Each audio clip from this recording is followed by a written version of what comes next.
আসসালামু আলাইকুম রহমতুল্লাহ। আজকে বসছি হচ্ছে মূলত একটা মিথ্যা অপপ্রচারে জয় বাংলা করে দেওয়ার জন্য। বিগত বেশ কয়েকদিন যাবৎ সোশ্যাল মিডিয়াতে আমাদের নরসিংদীর বীর শ্রেষ্ঠ মতিউর রহমানকে নিয়ে একটা মিথ্যা অপপ্রচার চলছে। তো এটারে জয় বাংলা করার আগে ছোট্ট একটা বিষয় দেখে নিই। আমি গতকালকে রাত্রে একটা ভিডিও আপলোড করছিলাম যেখানে সরাসরি আমি জামাতের পক্ষ নিয়েছিলাম। এতে করে কমেন্ট বক্সে এসে সেরা আমাকে অনেকেই গালিগালাজ করছেন, আবার কিছু ব্যক্তিত্ববান ব্যক্তিরা আছে যারা গালি পার্সেল হিসাবে মেসেঞ্জারে পাঠিয়ে দিছে। কোনো সমস্যা নেই, আপনারা আমাকে যত গালিগালাজ করতে পারেন। আমি সত্য এবং ন্যায় কথা বলতে গিয়ে আপনাদের সত্য গালিগালাজ শুনতে আমি রাজি, তাতে আমার কিচ্ছু আসে যায় না। আপনারা ভাববেন না যে আপনাদের গালিগালাজ শুনে আমি হয়তো এই পথ ছেড়ে দিব বা এই পথ থেকে পিছিয়ে যাবো। ইনশাল্লাহ এই পথ থেকে আমি পিছাবো না এবং এই কথা আমি বলেই যাব। এবং সত্য বলতে গিয়ে আমি যাদের পক্ষে কথা বলা লাগে, যাদের পক্ষে কথা বললে আমি মনে করবো যে আমার কথাটা সত্য, আমি তাদের পক্ষেই কথা বলবো ইনশাল্লাহ। এখন সেটা হতে পারে যে কোনো দল। আমি ভালো করেই জানি যে আমার কথা তাদের কিচ্ছু আসে যায় না, তারপরও আমি ইনশাল্লাহ বলে যাব। এই মিথ্যা অপপ্রচারটারে জয় বাংলা করার আগে ছোট্ট একটা বিষয় দেখে আসি। যদিও এখানে আমি আপনাদেরকে দেখাচ্ছি, অনেকগুলা স্ক্রিনশট দিছে। এখানে অনেকগুলা স্ক্রিনশট দিছে, মানে জামাতে ইসলামের বিপক্ষে অনেকগুলা স্ক্রিনশট দিছে, যেগুলো আমার হয়তো পড়েও শোনানো সম্ভব না। আপনারা হয়তো কিছুটা দেখতেছেন যে এখানে অনেকগুলা স্ক্রিনশট দিছে। স্ক্রিনশট দেওয়ার পরে উনি সর্বশেষ আমাকে একটা প্রশ্ন করছে। এগুলি দেখার পরেও যদি জামাতকে ইনসাফের দল বলেন তাহলে আমার কিছু বলার ভাষা নেই। এতগুলা স্ক্রিনশট দেওয়ার পরে উনি চাইলে অন্যদের মতো আমাকে দুই একটা গালি দিতে পারতেন, কিন্তু উনি আমাকে গালি দেন নাই। উনি সুন্দর করে প্রশ্ন করছেন। শুনেন, গালি যে কোনো লোক দিতে পারে, কিন্তু তার বয়ান শুনে তার নেগেটিভ থেকে প্রশ্ন তৈরি করা এটা সবাই পারে না। রবিউল ইসলাম, শুধু যে এখানের কমেন্ট বিষয়টা এরকম না, ওনার আরো বেশ কিছু কথা বা বেশ কিছু প্রশ্নে আমার যতটুকু ধারণা হইলো রাজনীতিতে ভালো একটা জায়গা তৈরি করতে পারবো, কারণ ওনার এরকম একটা মন মাইন্ড আছে বা ধৈর্য শক্তি আছে। তো ওনার এই জ্ঞানটা আছেন, সেই জন্য আমি ওনাকে ধন্যবাদ জানাই। ওনার এই প্রশ্নের উত্তরটা হয়েছে যে এত কিছু দেখার পরও যদি ইনসাফের দল বলে মনে করেন জামাতকে, তাহলে আমার কিছু বলার নেই।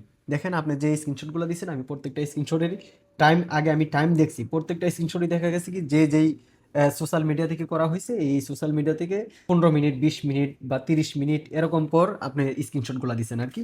তা আমার মনে হয় না এগুলো এখনকার স্ক্রিনশট, এগুলো সম্ভবত আরো 4-5 বছর আগের স্ক্রিনশট বা তারও বেশি হতে পারে। ওই সময় মিডিয়া কিরকম ভূমিকা পালন করছে এটা আপনারা ভালো করেই জানেন। আর সকল মিডিয়া বা সকল স্ক্রিনশট এগুলোও কিন্তু সত্য নয়। আপনি যেহেতু সোশ্যাল মিডিয়াতে আছেন, আপনি এটা ভালো করেই জানেন যে সোশ্যাল মিডিয়ায় একটা গুজব ছড়াইতে মানুষের বেশি সময় লাগে না। যারা গুজব ছড়ায় তারা না জেনে না বুঝেই গুজব ছড়ায়। হতে পারে আপনার স্ক্রিনশটগুলো অনেকগুলো সেখানে গুজবও হতে পারে। যাই হোক, আমিও যেহেতু আজকে একটা গুজবকে জয় বাংলা করার জন্য আসছি, এই কারণে আপনার এই কমেন্টগুলো দেখাইলাম আর কি। তবে দোয়া করি আপনি ভালো একটা জায়গা দখল করেন রাজনীতিতে, এবং সেটা করবেন ইনশাল্লাহ, আমার বিশ্বাস আছে। এখন একটা ভিডিও দেখাই আপনাদেরকে।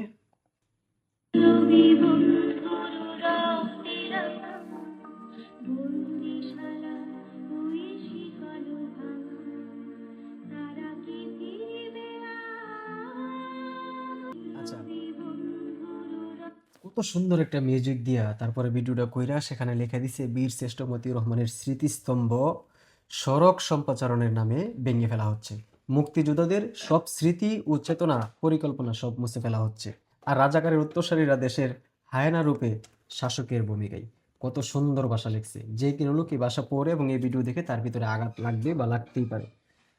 এখন যে এই পোস্টটা করছে বা যারা এই পোস্টগুলো করতেছে, তার আমার মনে হয় তাদের চেয়ে গণ্যমূর্খ আর দুনিয়াতে একটাও নাই। কারণ তারা না বুঝে না শুনেই একটা টাস করে একটা পোস্ট করে দিছে। আমি তো প্রথমেই আগেই বলছি যে গুজব ছড়াইতে কোনো যোগ্যতার প্রয়োজন হয় না, কিন্তু একটা বিষয় সম্পর্কে জেনে তারপরে বুঝে ওই বিষয় সম্পর্কে স্টাডি করে কথা বলতে অবশ্যই যোগ্যতার প্রয়োজন হয়।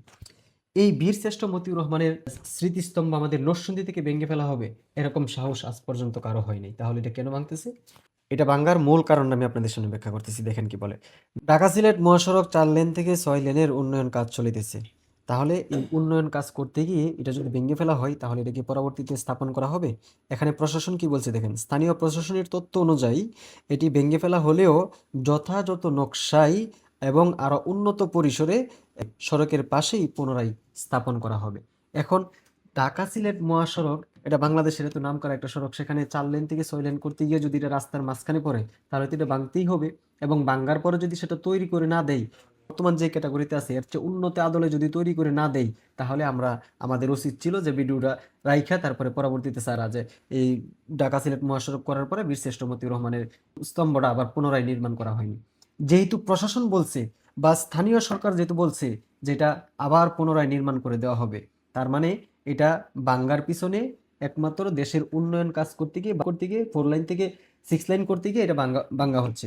এখন কিছু সংখ্যক মানুষ এটা নিয়ে পোস্ট করতেছে যে বীর শ্রেষ্ঠ মতিউর রহমানের স্মৃতিস্তম্ভ নাকি ভেঙে ফেলা হচ্ছে। কোনছে সাধারণ একটা ন্যূনতম নলেজ থাকলেও তো এই পোস্টগুলো করার কথা না।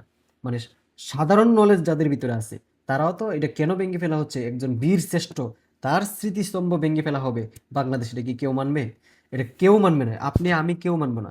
এখন কেন ভাঙা হচ্ছে এই জিনিসটা না জানে না বুঝাই, এবং এখানের স্থানীয় প্রশাসনরা কি বলছে, তার পরিবার কি বলছে, এই জিনিসগুলো না বুঝা না জানাই টাস করে মিথ্যা অপপ্রচার চালাই দেয়, ছবি দুইটা তুললা ফেসবুকে ছাইরা দেয় যে বীর শ্রেষ্ঠ মতিউর রহমানের স্মৃতিস্তম্ভ ভেঙে ফেলা হচ্ছে, এটা মুক্তিযোদ্ধাদের সরানো। কি আশ্চর্য ব্যাপার! আপনার তো সাধারণ ন্যূনতম একটা নলেজ থাকার দরকার যেটা কেন ভেঙে ফেলা হচ্ছে, এটা ভেঙ্গার কারণ কি, এটা ভাঙ্গার কারণ যাই না, তারপরে সেখানে বোঝা দরকার যেটা কি ভাঙ্গার পরে কিটা এর চার উন্নত দলে তৈরি হবে নাকি না তৈরি হবে না, এটা তো আপনার বোঝার দরকার ছিল। না বুঝে টাস করে পোস্ট করে দেন। শুনেন, মিথ্যা অপপ্রচার চালাইতে কোনো যোগ্যতার প্রয়োজন হয় না, কিন্তু একটা বিষয় সম্পর্কে জেনে এবং বুঝে সেই বিষয় সম্পর্কে কথা বলতে যোগ্যতার প্রয়োজন হয়। অপপ্রচার কারা চালায় জানেন? অপপ্রচার চালায় হচ্ছে একেবারে নিকৃষ্ট শ্রেণীর মানুষ যারা, তারাই হচ্ছে অপপ্রচার চালায়। এবং অপপ্রচার চালানোর পরে তারা গায়েব হয়ে যায়, তারা আর পরবর্তীতে তাদেরকে খুঁজে পাওয়া যায় না। এবং সেখানে যদি নেগেটিভ কমেন্ট পড়ে তাহলে তার পেজ বেড়ে যাবে, এবং নেগেটিভ সাইড নিয়ে যে কোনো কথা বললে আপনার ওই পেজের রিচ বাড়ে আর কি। যখন নাকি পেজের রিচ কমে যায় তখনই এসব নিয়ে পোস্ট করে। আসলে এটা একটা দুঃখজনক বিষয় যে আমাদের নরসিংদীর ভিতরে এত গুজব ছড়ানোর মতো মানুষ আছে। এগুলার দইরা রাস্তার মধ্যে ইচ্ছা মতো বাইরানো দরকার, তাইলে অবশ্যই ঠিক হয়ে যাইতো যেগুলা আর গুজব ছড়াইতো না। বীর শ্রেষ্ঠ মতিউর রহমান আমাদের সবার মাথার তাজ, উনি সমগ্র বাংলাদেশে আমাদের নরসিংদীর জন্য একটা গর্ব। সমগ্র বাংলাদেশে আমরা নরসিংদী এটা নিয়ে গর্ব করি যে বীর শ্রেষ্ঠ মতিউর রহমানকে নিয়ে। সেখানে এটা ভেঙে ফেলা হবে, এটা তো কেউ মানবে না। গর্দবের দলগল, মানে মিথ্যা প্রচারের একটা লিমিট থাকা দরকার আছে। এই মিথ্যা প্রচারের লিমিট যখন মানুষে ক্রস করে ফেলে তখন এটারে মানুষে গর্দব বলে, মানে বুকা বলে, রাম বলে, গাব বলে।